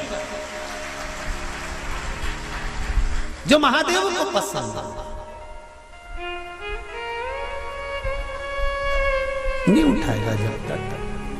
तुम चाहे गीता जी सुना दो, चाहे गंगा जल पिला दो, चाहे किसी महाराज से पूछ कर कितना भी दान करा दो। हमने गाय दान कर दी, पंडित जी को बुला के गाय भी दिलवा दी, एकादशी भी छोड़ दी,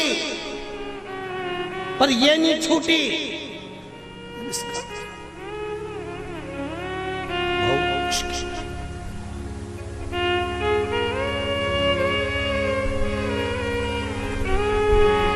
चंचुला ने ठाका लगा दिया,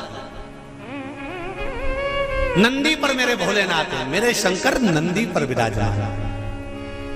और जो चंचुला देवी हंसी ना, शंकर जी प्रसन्न हो गए।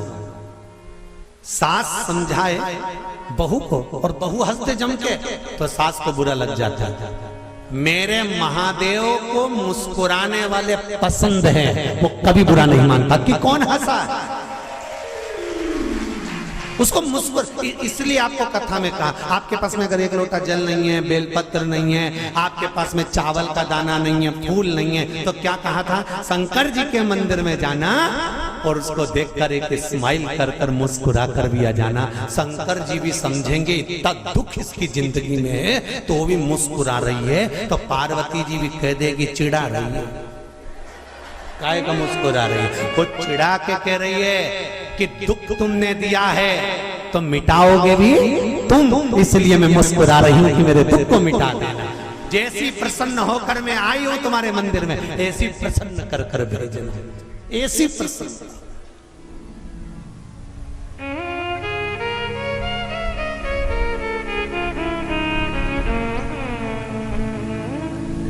हो लिखन वाले तू हो के दयाल लिखना, मेरे हृदय अंदर सतगुरु का प्यार लिखना।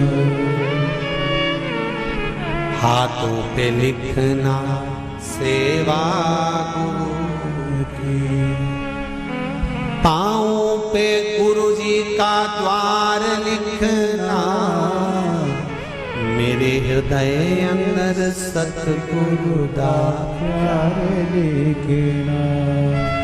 नैनों में लिखना दर्शन गुरु के, शिव रूपी गुरु मिल जाए तो दर्शन।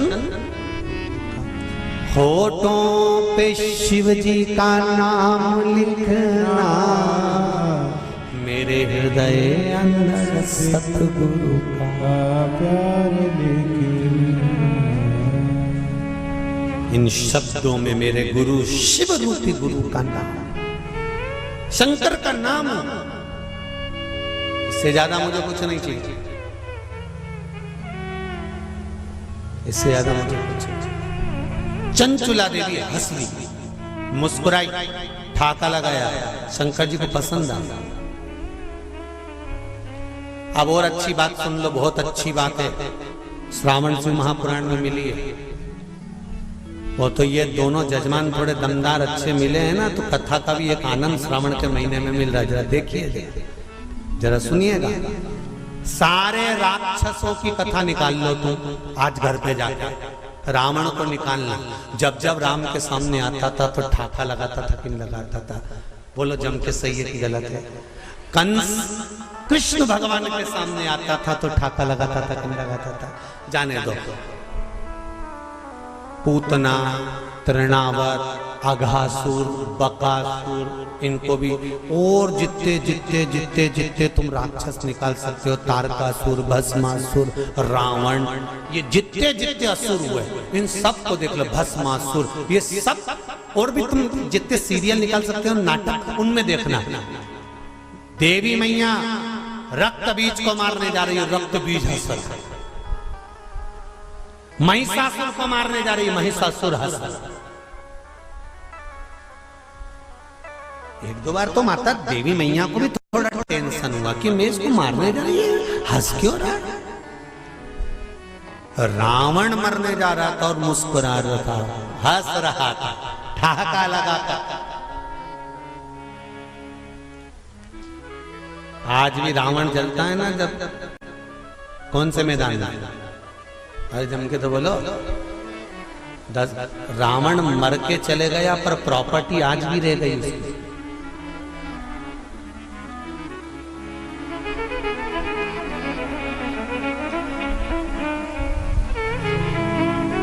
रावण चला गया था पर पूरे भारत में प्रॉपर्टी आज भी रावण के नाम से है। तुम्हारे जिस नगर से तुम आए हो वहां पे आज भी मैदान का नाम, जरा जम के बोलो, दशहरा मैदान।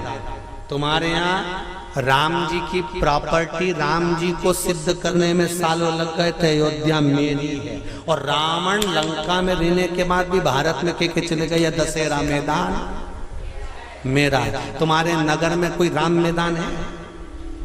अरे बोलो तो जब कृष्ण मैदान है नहीं, पर पूरे भारत की भूमि पर हर गांव नगर शहर में एक मैदान जरूर मिले, दशहरा मैदान। इसलिए तो रावण हंसता था, मुस्कुराता, प्रसन्न होता, आनंदित होता।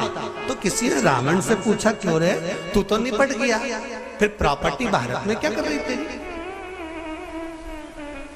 रावण जहां जले उसका नाम दशहरा मैदान। राम जी का आज तक कोई मैदान नहीं कि राम मैदान, दशहरा। रावण से पूछा गया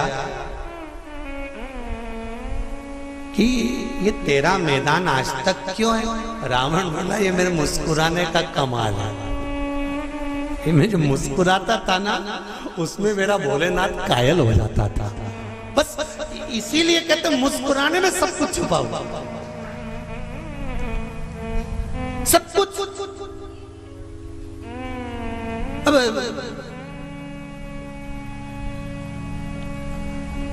पहले हमारी आदत थी, हम सीहोर में अगर कोई शांत भी हो जाता था तो उनके यहाँ जाते थे, तो उनकी बहुएं रोती थी ना, तो वो हमको देख के चुप हो जाती थी। उनको मालूम है अगली कथा में बोल देगा।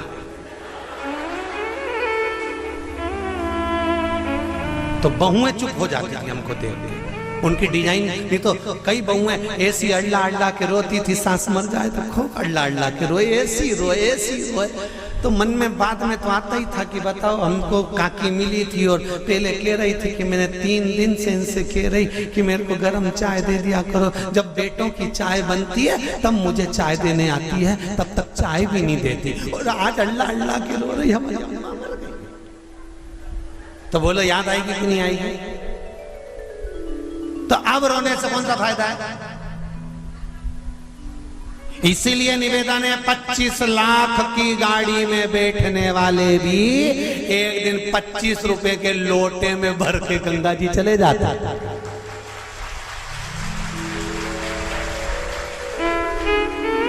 अकड़ में तो रहना नहीं। 25 लाख की गाड़ी में बैठकर घूमने वाले भी 25 रुपए के लोटे में भरा जाएंगे, इसकी कोई गारंटी नहीं है जीवन की। इसलिए चंचुला देवी ठहाका लगाकर हंसी, शंकर को पसंद आया, मेरे भोलेनाथ को प्रसन्नता।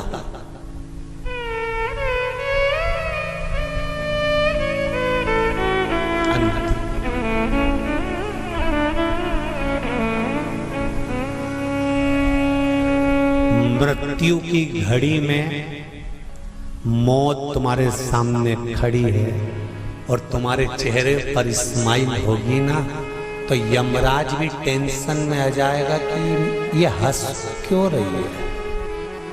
तुम रास्ते से निकल कर जाओ, एक प्रैक्टिकल छोटा सा कर देखना। तुम रास्ते से निकल कर जाओ, जाते जाते जाते जाते थोड़ा सा मुस्कुरा कर चले जाओ, तो 4-6 दुकान वाले टेंशन में रहेंगे। बोलो सही है कि गलत है? 4-6 दुकान वाले टेंशन में रहेंगे। हंसा क्यों, ये हंसा क्यों, ये हंसी क्यों, क्या काम है? मृत्यु की सैया पर प्राण छूट रहे और तुम्हारे मुस्कुराहट है। और मुस्कुराहट किस चीज की है? अंत समय प्रभु आना पड़ेगा, वचन दिया तो निभाना पड़ेगा।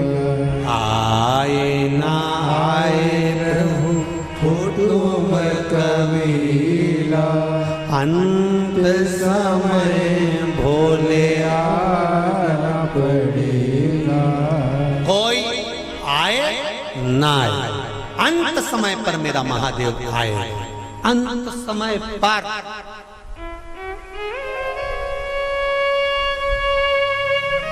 मृत्यु की घड़ी पर अगर आप मुस्कुरा भी रहे हो ना आखिरी में, तो यमराज को चिंता लग जाएगी।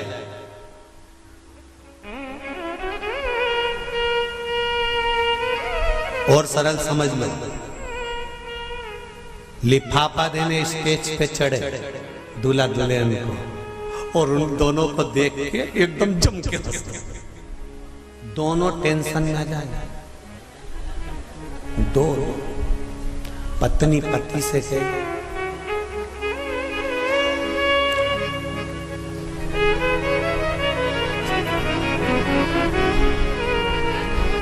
फिर पति भी कहेगा,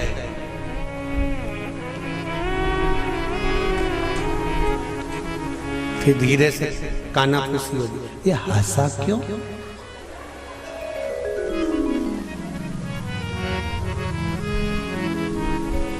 और फिर वो दूसरी बार आए और फिर जम के हंसा।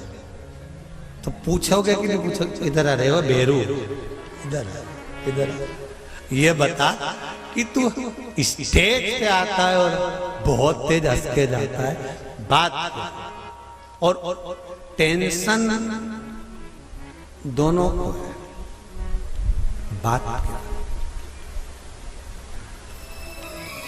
रसगुल्ला खाते खाते भी पत्नी उस टेंशन में पड़ी रहेगी और पति से पूछेगी तुम्हारा दोस्त इतनी तेज क्यों हंसा था, सही बताना।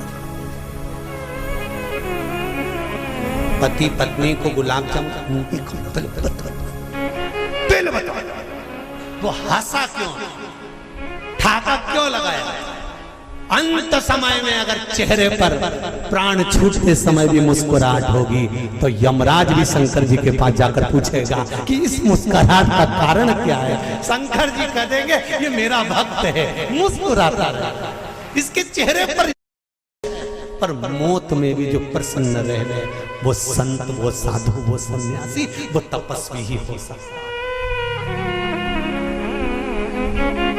अंत समय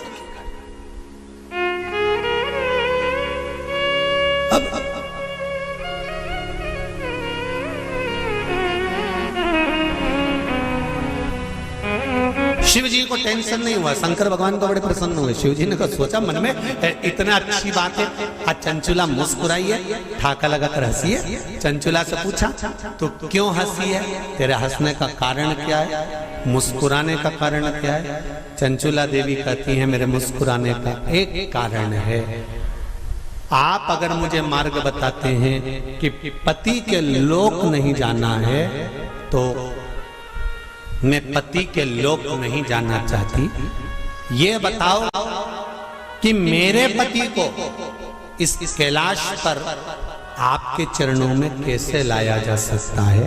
शंकर भगवान ने कहा मेरे पास लाने का सबसे सुंदर तरीका है भगवान की भक्ति में डूब जा, अर्थात जो तेरे हृदय में बैठा है, राम तुम्हारे हृदय में है तो राम की भक्ति करो, कृष्ण हृदय में बैठा है तो कृष्ण की भक्ति करो, माँ अंबिका तुम्हारे हृदय में बैठी है माता की भक्ति करो, और शंकर अगर तुम्हारे हृदय में बैठा है तो शिव की भक्ति करो। चंचुला देवी कहने लगी मैं कहाँ किसको ढूंढने जाऊंगी, वैकुंठ में भगवान विष्णु है, ब्रह्मलोक में ब्रह्मा है, इंद्रलोक में इंद्र है, पर पृथ्वी पर मृत्यु लोक में तो मेरा देवाधिदेव महादेव है, तो इसी से मेरा पाला है, तो इसी का नाम क्यों नहीं जपना?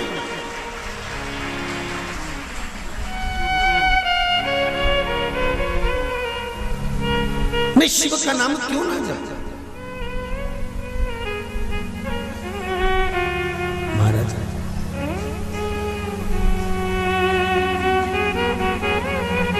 मेरे भोले तेरा सहारा है,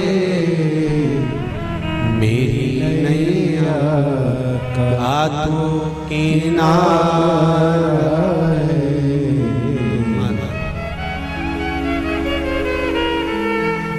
भोलेनाथ दया करना, मैं तेरे भरोसे मेरे बाबा दया करना, मैं तेरे भरोसे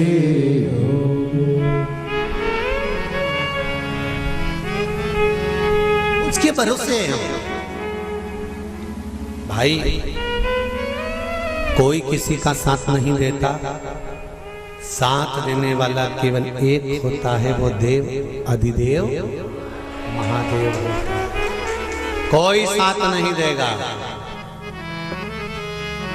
तन में उठेगी ज्वाला, कोई पास न आने वाला। जब तन में उठेगी ज्वाला, कोई पास न आने वाला। भक्तों की सुन के पुकार, भोले नंदी ले मेरे दीन बंधु भगवान रे, नंदी पर चढ़ कर आजा।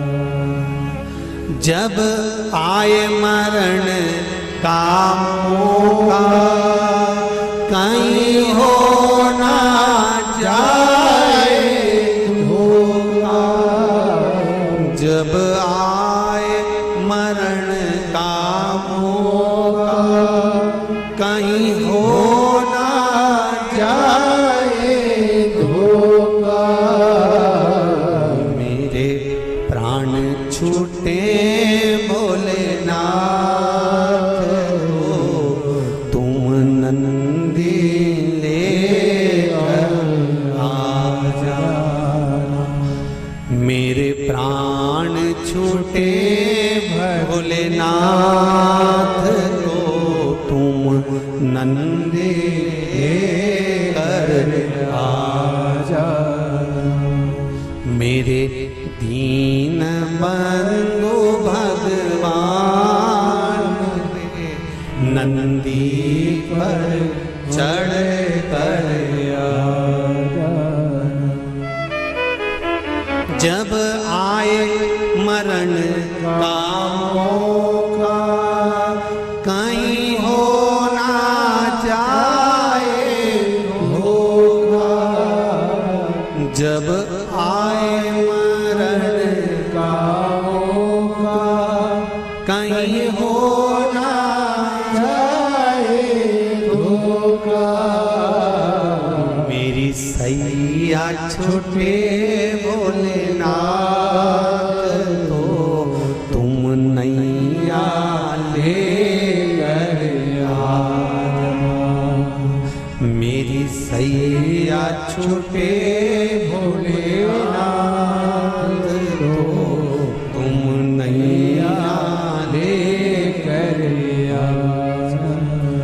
मेरे दीन बंधु भगवान रे, नंदी पर चढ़ कर आजा। अंत समय कौन आने में, कौन पालेगा संबंध।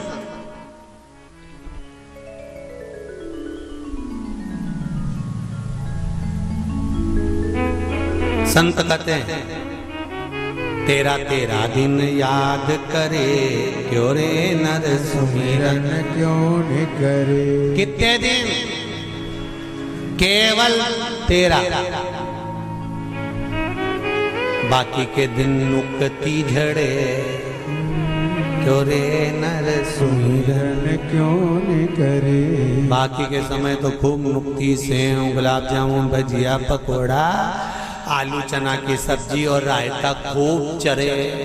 कौन तुझे याद करे। अम्मा तो गई, बाबा तो गया, डोकरा तो गया, बुढ़ा तो गया, जीव तो गया।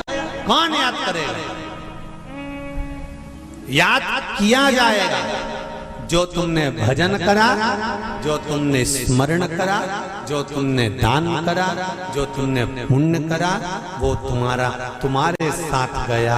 दुनिया याद रखे चाहे ना रखे, मेरा देव अधिदेव महादेव जरूर याद रखेगा कि तूने कीर्तन किया है, तूने मंत्र याद किया, तूने स्मरण याद।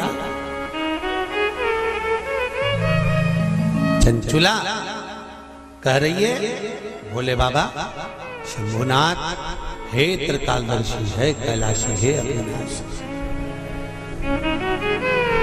आप हो मेरे पति के धाम में, अब मुझे नहीं जाना, मुझे पति लोक में नहीं जाना, क्योंकि मेरा पति तो प्रेत योनि में पड़ा हुआ है। उस योनि से मुझे मुक्त करा कर लाना।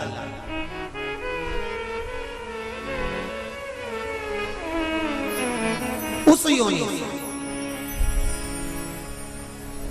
श्रावण के महीने की पंचमी, कौन सी तिथि? पंचमी, चाहे वो शुक्ल पक्ष की हो चाहे वो कृष्ण पक्ष की। श्रावण महीने की पंचमी के दिन शंकर भगवान पर जिस जिस परिवार के व्यक्ति का कांवड़ जल हमने बताया है आपको, जरूरी नहीं है कि डंडा बांधकर 2 कावड़ के जल के लोटे लेकर जाओ, आप अपने हाथ में भी 2 पात्र लेकर जा सकते हैं। पंचमी तिथि के दिन हाथ में 2 लोटे जल के, 2 कलश जल के जब हम शंकर भगवान को चढ़ाते हैं तो ऊपर जो कमंडल होता है शिव जी के ऊपर जलधारी होती है, जिसमें जया, विषहरा, शामली बारी, दौतली और देव, शंकर भगवान की 5 बेटियां जिसमें विराजमान होती हैं। जब हम जल समर्पित करते हैं, हमारे पीढ़ी में, परिवार में अगर कोई अधोगति में मर गया होता है, कुंवारी अवस्था में चले गया होता है, गर्भ में मर गया होता है, गर्भ के बाहर निकलकर भी अगर कुंवारी अवस्था में चले गया होता है, तो श्रावण महीने की दोनों पंचमी पर परिवार का अगर कोई एक व्यक्ति भी जल चढ़ा देता है शंकर भगवान पर, तो सर्प की योनि में नहीं पड़ता, जीव मुक्त हो जाता, प्रेत योनि में सर्प की योनि से मुक्त हो जाता।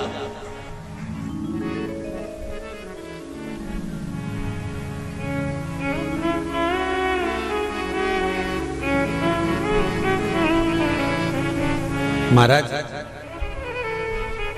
हमारे यहाँ सांपों की पूजन कौन से दिन होती है, कौन सी तिथि में करते हैं? जम के बोलो जरा। नाग पंचमी। नाग पंचमी का मतलब क्या है? सांपों की पूजन करो। नाग पंचमी का मतलब होता है शंकर जी के मंदिर में जाकर 1 लोटा जल समर्पित कर दो। उसका कारण क्या है कि हमारे परिवार में, हमारे कुटुंब में कोई कुटुंब में, परिवार में कोई 7 पीढ़ी के अंतर्गत भी अगर कोई जीव तड़प रहा होता है, पड़ा हुआ होता है, उसकी मुक्ति नहीं होती है, तो पंचमी का चढ़ा हुआ जल उस जीव को प्राप्त हो जाता है और वो जीव तर जाता है, उसका फिर जन्म नहीं होता, वो तर, इसको मुक्तता का,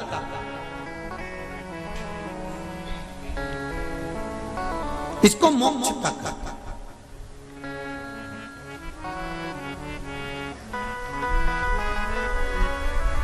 ये मुक्ति, ये मोक्ष, इसी को कहेंगे कि ये मुक्तता है। महाराज,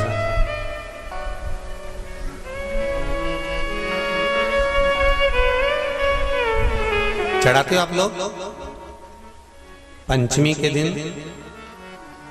चाहे नाग पंचमी हो, चाहे श्रावण महीने की शुक्ल पक्ष की, चाहे कृष्ण पक्ष की पंचमी हो,